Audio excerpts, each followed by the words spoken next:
दरभंगा में महागठबंधन के प्रत्याशी उमेश सहनी के चुनाव कार्यालय का भव्य उद्घाटन समारोह आज धूमधाम से संपन्न हुआ।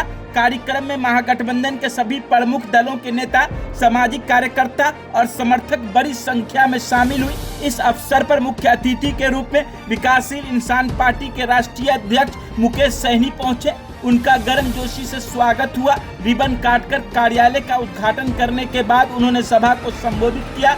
अपने संबोधन में मुकेश सहनी ने कहा, दरभंगा अब बदलाव चाहती है। सहनी समाज और आम जनता एकजुट होकर विकास की नई दिशा तय करेगी। उन्होंने मौजूदा विधायक पर निशाना साधते हुए कहा, जनता अब वादों और हकीकतों पर फर्क समझ चुकी है। साथ ही उमेश सहनी पर भरोसा जताते हुए कहा कि उनका नेतृत्व क्षेत्र में ऊर्जा और उम्मीद लेकर आएगी।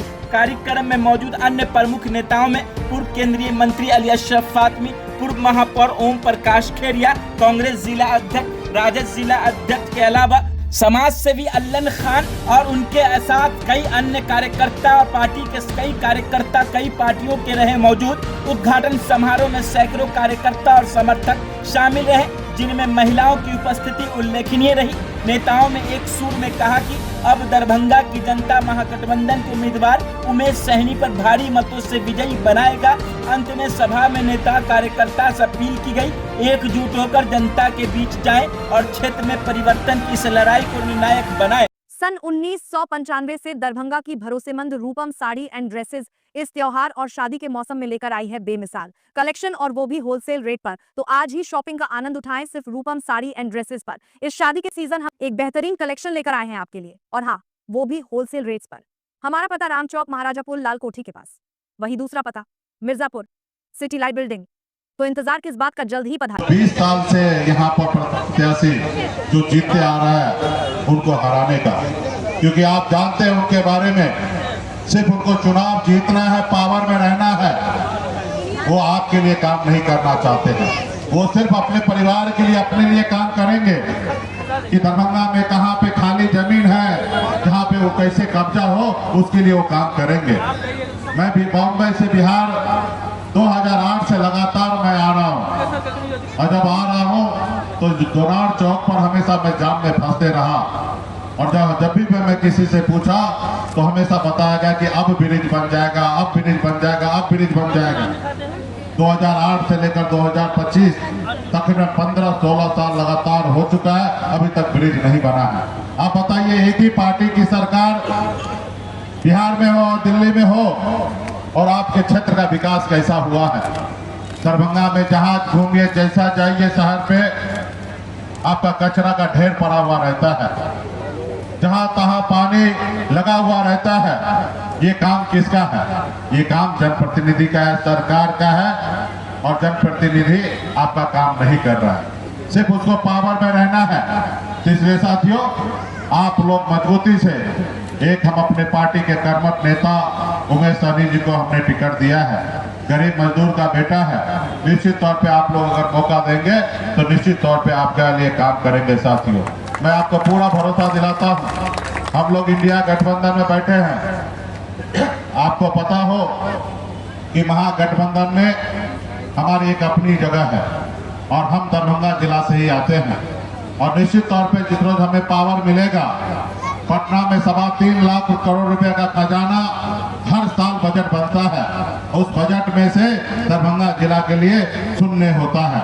लेकिन आने वाला समय में हमारी पूरी नजर है, जैसे चुनाव के समय में भी आप देखिएगा तो दरभंगा लोकसभा जिला में 10 सीट में से 3 सीट पर वीआईपी पार्टी लड़ रहे हैं। और आने वाला समय में हमें दरभंगा पे पूरा फोकस है। जब हम सत्ता पावर में आएंगे तो निश्चित तौर पे जो 3.25 लाख करोड़ का जो बजट है, उसमें से जो आपका हिस्सा है, वो आपके हिस्सा आपके जिला तक पहुंचने का काम करेगा। साथियों, आपके जिला तक पहुंचने का काम करेगा। हर तरफ विकास होगा। और एक तरफ दूसरा, जो नीतीश जी के नेतृत्व में जो सरकार चल रही है, वो आप सबको, हम सबको पता है कि माननीय मुख्यमंत्री नीतीश कुमार जी 2005 में पहली बार जब मुख्यमंत्री बने, निश्चित तौर पे जनता ने सोचा कि हमें बदलाव लाना है, और नीतीश जी पे भरोसा किया।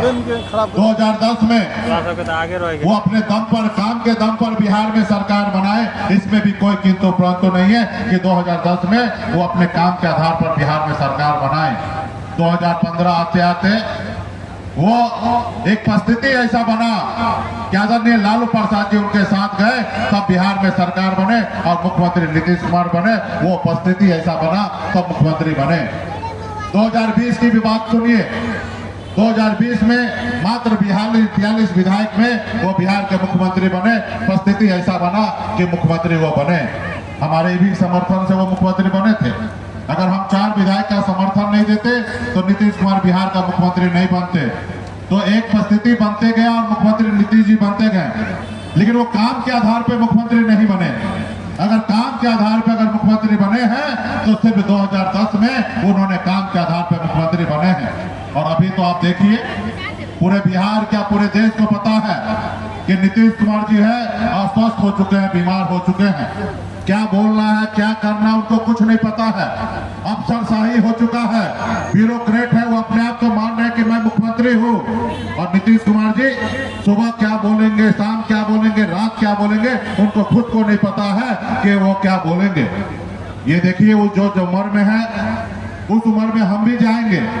जब हम जाएंगे तो वो स्थिति में हम भी पहुंच सकते हैं। हम उनका कटाक्ष नहीं कर रहे हैं। बीमार इंसान कभी भी हो सकता है, लेकिन आज भी हमें इस बात का दुखी होता है कि जो नीतीश कुमार जो गरीब पिछड़ा दलित के हक अधिकार की बात करते हैं, वो नीतीश कुमार आज कुर्सी से क्यों प्यार करते हैं। आज ऐसे जगह पे उनको तो हम नई पीढ़ी को उनको हम लोगों को उत्तराधिकारी बनाकर हम लोगों को कहना चाहिए कि आप लोग गरीब मजदूर किसान के काम करने वाले लोग हैं, आप लोग बिहार को चलाइए। आप बताइए, बिहार चला रहे हैं, 13 करोड़ जनता के लिए काम कर रहे हैं, और आप अगर स्वस्थ नहीं है तो हमारा जनता कैसे स्वस्थ रहेगा। आपका विजन कहाँ है? आपके पास विजन है? नहीं है। आपको सिर्फ सरकार में रहना है। हमारे गठबंधन के नेता तेजस्वी जी ने कहा कि हम वृद्धा पेंशन 400 से बढ़ा के 1500 करेंगे, तो नीतीश जी ने देखा कि जब तेजस्वी कह रहे हैं तो हम भी कर देते हैं, 400 से बढ़ा के 1100 किए। हम लोगों ने कहा 200 यूनिट बिजली फ्री करेंगे, हमारी सरकार आएंगे, तो उन्होंने क्या किया, आनंद फानन में 125 यूनिट उन्होंने बिजली फ्री कर दिया। हम लोगों ने कहा कि हमारी सरकार आएगी तो गरीबी से न्याय दिलाने के लिए, महंगाई से लड़ने के लिए माता बहन के खाता में हर महीना 2500 रुपया हर महीना हम देने का काम करेंगे। लेकिन उन्होंने देखा कि हम इस योजना के तहत उन्होंने क्या किया, 10,000 रुपया पूरे बिहार में माता बहन को लोन के जरिए उनको 10,000 रुपया दे दिया। आप बताइए, ये देश ऐसा चलेगा क्या? देश तो काम के आधार पर आपको जनता चुनना चाहिए।